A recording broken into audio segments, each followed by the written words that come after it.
গীতা মাহাত্ম্য। ওং নমো ভগবতে বাসুদেবায়। ঋষি বলিলেন, হে সুত, পুরাকালে নারায়ণ ক্ষেত্রে বসিয়া মহামুনি ব্যাস আপনার নিকট গীতা মাহাত্ম্য যেরূপ বলিয়াছিলেন, তাহাই আপনি কৃপা করিয়া আমার কাছে বলুন। সুত বলিলেন, আপনি যে মঙ্গলময় পরম গুহ্যতম উত্তম বিষয় জিজ্ঞাসা করিলেন, সেই অত্যুত্তম গীতা মাহাত্ম্য বলিতে কাহার সামর্থ্য আছে? ইহা একমাত্র শ্রীকৃষ্ণই জানেন। ইহা অর্জুন, ব্যাসদেব, যাজ্ঞবল্ক্য ও মিথিলারাজ জনক ঋষিও কিছু কিছু জানেন। আর অন্যজনে কানে শুনিয়া লেশমাত্র কীর্তন করেন। আমি ব্যাসদেবের মুখে যাহা শুনিয়াছি, তেমনি তাহার কিছু এই স্থানে কীর্তন করিতেছি, তাহা শ্রবণ করেন। সমস্ত উপনিষদ ধেনুস্বরূপ। শ্রীকৃষ্ণ হইলেন দোহনকর্তা, অর্জুন উহার বৎস, আর দুগ্ধ হইল শ্রেষ্ঠ গীতাশাস্ত্র স্বরূপ অমৃত। শ্রীকৃষ্ণ অর্জুনের সারথি পদে প্রতিষ্ঠিত হইয়া জগতের উপকারার্থে গীতারূপ অমৃত দান করিয়াছিলেন। সেই শ্রীকৃষ্ণরূপ পরম ব্রহ্মকে প্রণাম করি। সংসাররূপ সাগর উত্তীর্ণ হওয়া বড় শক্ত। যেই ব্যক্তি ইচ্ছা করেন, তিনি গীতারূপ নৌকা লইয়া অনায়াসে পার হইতে সমর্থ হন। যে মূঢ় ব্যক্তি পুনঃ পুনঃ অভ্যাসযোগে গীতা জ্ঞান প্রাপ্ত না হইয়া মোক্ষ লাভের ইচ্ছা করিবে, সে বালকের ন্যায় হাস্যাস্পদ। যাহারা দিবানিশি গীতা পাঠ বা শ্রবণ করেন, তারা মানুষ নহেন, নিশ্চয়ই দেবতা, ইহা জানিবে। গীতা জ্ঞানকে অবলম্বন করিয়া শ্রীকৃষ্ণ অর্জুনের নিকট জ্ঞান শাস্ত্রীয় সগুণ ও নির্গুণ ব্রহ্মের তত্ত্বজ্ঞান বলিয়াছিলেন। গীতার অষ্টাদশ অধ্যায়রূপ সোপান ভক্তি ও অভক্তির দ্বারা বিকশিত। এই রূপে ক্রমে ক্রমে প্রেম ও ভক্তি আদি কর্ম সকল উঠিয়া চিত্তশুদ্ধি হইয়া থাকে। সাধু ব্যক্তির গীতারূপ পবিত্র জলাশয়ে স্নান করিলে সংসারের সর্বপাপ দূর হয়। আর যাহারা শ্রদ্ধাহীন, তাদের পক্ষে হস্তি স্নানের ন্যায় সে গীতা পাঠ বৃথা হইয়া থাকে। যে ব্যক্তি গীতার পঠন ও পাঠন জানে না, তাহার সবই বৃথা হয়। সুতরাং যে গীতা মাহাত্ম্য জানে না, তাহা অপেক্ষা অধম আর কেহ নাই। তাহার মানব দেহে, বিজ্ঞানে ও উচ্চ বংশে জন্ম ও সচ্চরিত্রে ঠিক। যে গীতার অর্থ জানে না, তাহা অপেক্ষা অধম আর কেহই নাই। তাহার সচ্চরিত্রে, ধন সম্পদে, গৃহাশ্রমে ঠিক। যে গীতাশাস্ত্র জানে না, তাহার অপেক্ষা অধম আর কেহ নাই। তাহার প্রারব্ধে ধিক, কর্ম, প্রতিষ্ঠা, পূজা, দান, মান ও মহত্বে ধিক। যাহার গীতাশাস্ত্রে মন নাই, তাহার সবই নিষ্ফল। পণ্ডিতেরা এই কথা বলিয়া থাকেন। তাহার জ্ঞানদাতা গুরুকে ধিক, তাহার ব্রত, নিষ্ঠা, তপস্যা, সুনামকেও ধিক। যে গীতার অর্থ বোঝে না, তাহা অপেক্ষা আর অধম কেহ নাই। যে জ্ঞান গীতা সম্মত নহে, সে জ্ঞান অসুর জ্ঞান বলিয়া জানিবে। তাহা বৃথা, তাহা ধর্মশূন্য, তাহা বেদ বেদান্ত নিন্দিত হইয়াছে। সুতরাং ধর্মময়ী গীতা হয় সর্বজ্ঞানের কারণ। এই গীতাশাস্ত্রে সারভূতা পবিত্র, তাই ইহা সর্বশ্রেষ্ঠ। যিনি হরিবাসরে ও শ্রীবিষ্ণু পর্বদিনে গীতা পাঠ করেন, কিংবা নিদ্রায়, জাগরণে, চলিতে, দাঁড়াইতে অথবা যে কোনো অবস্থাতেই গীতা পাঠ করেন, শত্রুগণ তাহার কোনো ক্ষতি করিতে পারে না। যিনি শালগ্রাম শিলায়, দেবালয়ে, শিবালয়ে, তীর্থে বা নদী তীরে গীতা পাঠ করেন, নিশ্চয়ই তাহার সৌভাগ্য লাভ হইয়া থাকে। গীতা পাঠ করিলে দেবকীনন্দন শ্রীকৃষ্ণ যেমন তুষ্ট হন, সেইরূপ বেদ পাঠ, দান, যজ্ঞ, তীর্থ ও ব্রতাদির দ্বারা তিনি তুষ্ট হন না। যিনি ভক্তিভাবযুক্ত চিত্তে গীতা পাঠ করেন, তাহার বেদ, পুরাণ সকল শাস্ত্রই পাঠ করা হইয়া থাকে। যিনি যোগস্থানে, সিদ্ধপীঠে, শালগ্রাম শিলা ও অন্য শিলাময় দেবস্থানে সৎসভায় যজ্ঞকালে হরিভক্তের নিকটে গীতাপাঠ করেন, তিনি সিদ্ধি লাভ করিয়া থাকেন। যিনি প্রতিদিন গীতাপাঠ কিংবা গীতাপাঠ শ্রবণ করেন, দক্ষিণার সহিত অশ্বমেধাদি যজ্ঞ তাহার হইয়া থাকে। যিনি পরম গীতার্থ শ্রবণ করেন বা অপরকে শ্রবণ করান, তিনি পরম পথ লাভ করিয়া থাকেন।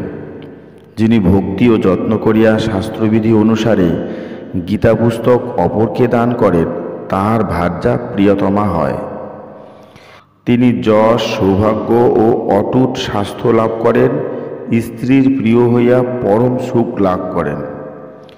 যে গৃহে গীতার অর্চনা হয়, সেই স্থানে অবিচারজনিত দুঃখ, অভিশাপজনিত কষ্টভোগ তাহার নিকট আসিতে পারে না। যে স্থানে ত্রিতাপজনিত দুঃখ হয় না অথবা ব্যাধি হয় না, সে স্থলে সাপ, পাপ, দুর্গতি, নরকভোগ কিছুই হয় না। যিনি প্রতিদিন গীতা অর্চনা করেন, তাহার শরীরে কখনো ফোড়া প্রভৃতি চর্মরোগ হয় না। তিনি কৃষ্ণপদে দাস্যলাভ এবং একনিষ্ঠ ভক্তি লাভ করেন।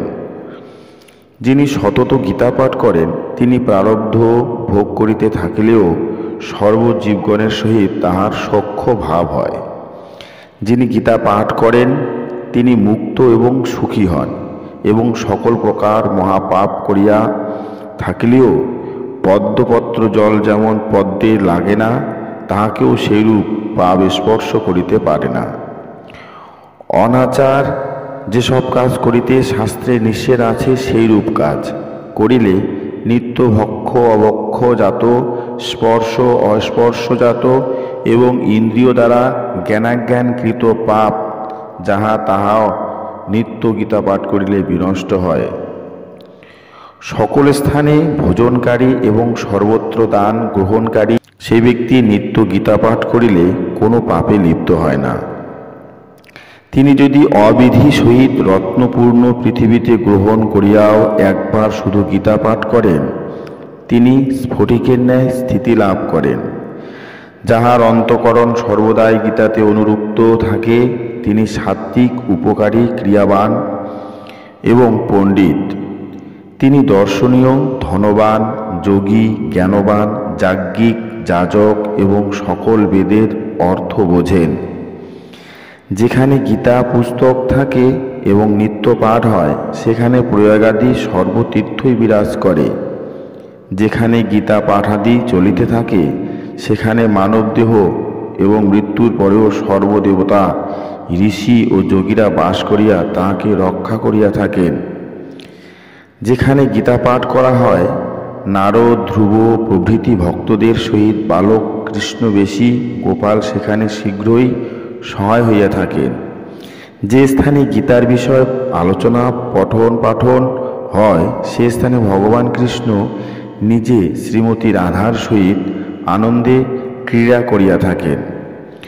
ভগবান শ্রীকৃষ্ণ বলিয়াছেন, হে অর্জুন, গীতা আমার হৃদয় স্বরূপ, গীতা আমার সার পদার্থ, গীতা আমার শ্রেষ্ঠ জ্ঞান, গীতা আমার অব্যয় জ্ঞান, গীতা আমার অব্যয় জ্ঞান, গীতা আমার উত্তম স্থান, গীতা আমার পরম পথ, গীতা আমার পরম গুহ্য, গীতা আমার পরম গুরু।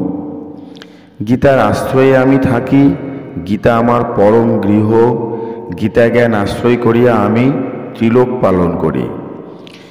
গীতা আমার পরম ব্রহ্মরূপিণী শ্রেষ্ঠ বিদ্যা, এ বিষয়ে কোনো সন্দেহ নাই। ইহা অর্ধমাত্রা অনির্বাচ্য পদার্থিকা। হে অর্জুন, গুহ্য গীতা নামসমূহ শ্রবণ করো। এই নামগুলি কীর্তনে তৎক্ষণাৎ সর্বপাপ দূর হয়ে যায়। গঙ্গা, গীতা, সাবিত্রী, সীতা, সত্তা, পতিব্রতা, ব্রহ্মবলী, ব্রহ্মবিদ্যা, ত্রিসন্ধ্যা, মুক্তিগেহিনী,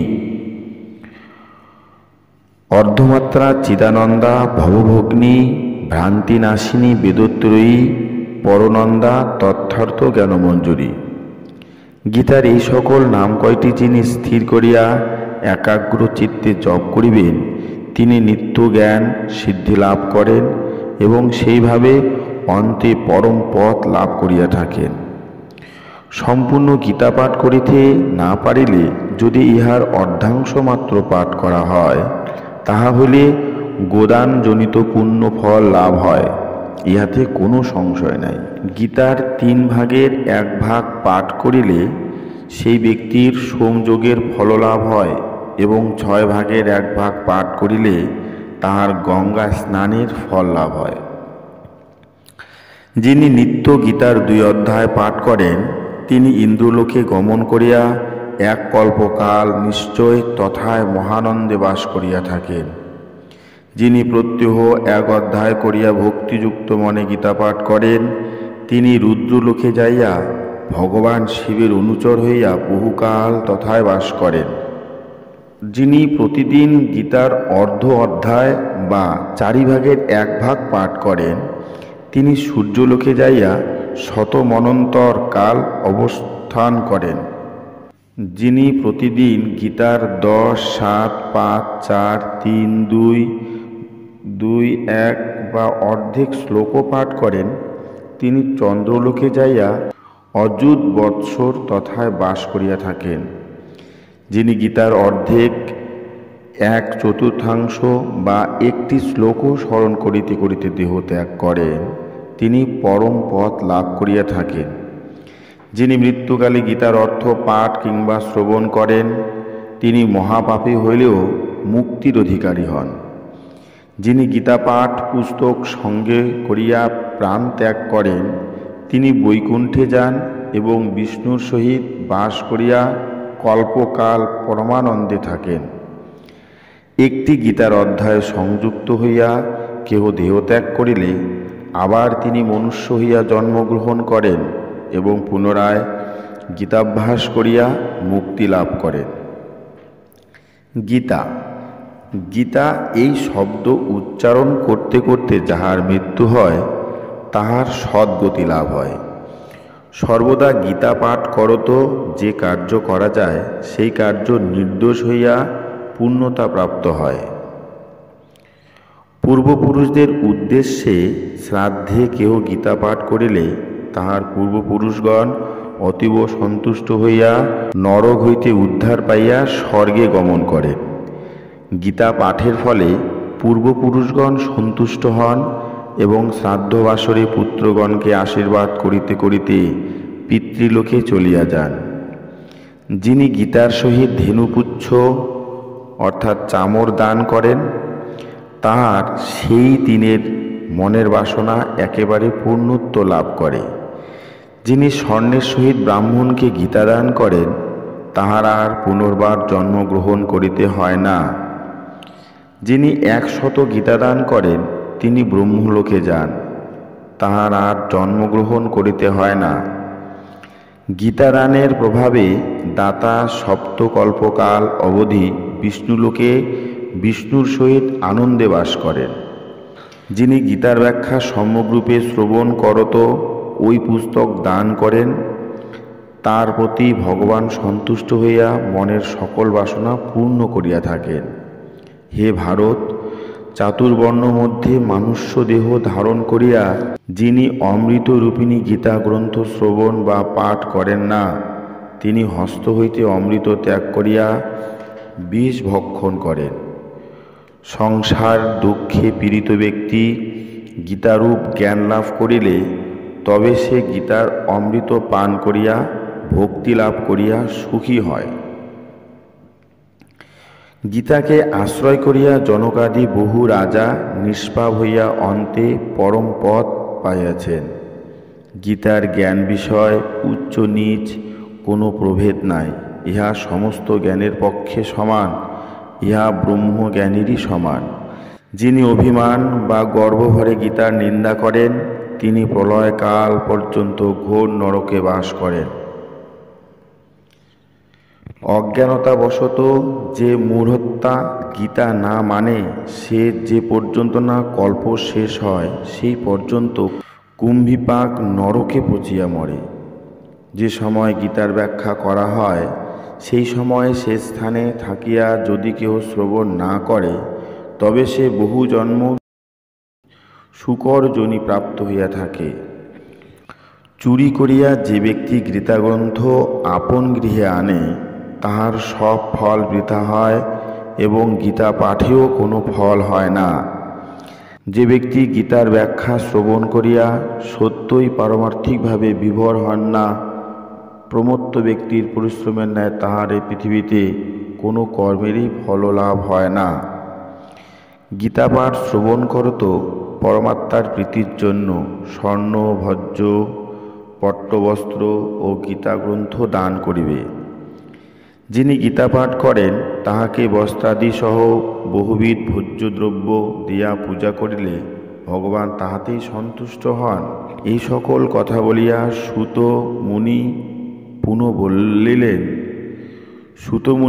পুনঃ বলিলেন, এই গীতা মাহাত্ম্য পুরাতন, ইহা ভগবান শ্রীকৃষ্ণ নিজ মুখে বলিয়াছেন। গীতা পাঠ অন্তে যিনি এই মাহাত্ম্য পড়েন, তিনি যথোক্ত ফল লাভ করিয়া থাকেন। গীতা পাঠ করিয়া যিনি মাহাত্ম্য পাঠ করেন না, তাহার গীতা পাঠ ফল বৃথা শ্রম মাত্রই সার হয়। যিনি গীতা পাঠ করিয়া গীতা মাহাত্ম্য পাঠ করেন ও শ্রদ্ধাপূর্বক যিনি গীতা পাঠ করিয়া মাহাত্ম্য পাঠ করেন এবং শ্রদ্ধাপূর্বক শ্রবণ করেন, তিনি পরমাগতি লাভ করিয়া থাকেন। যিনি গীতার ব্যাখ্যা শ্রবণ করিয়া গীতার মাহাত্ম্য শ্রবণ করেন, তাহার পুণ্যফল ত্রিলোকে সর্বসুখের কারণ হইয়া থাকে। যদক্ষরং পরিভ্রষ্টং মাত্রাহীনঞ্চ যদ্ভাবেৎ তৎসর্বং ক্ষম্যতাং দেব প্রসীদ পরমেশ্বরং। ধ্যানমূলং গুরুমূর্তি পূজামূলং গুরুপদম মন্ত্রমূলং গুরুর্বাক্যং মোক্ষমূলং গুরুকৃপা।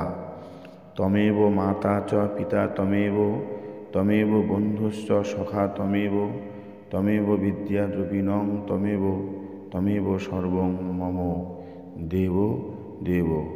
ওং তৎসৎ।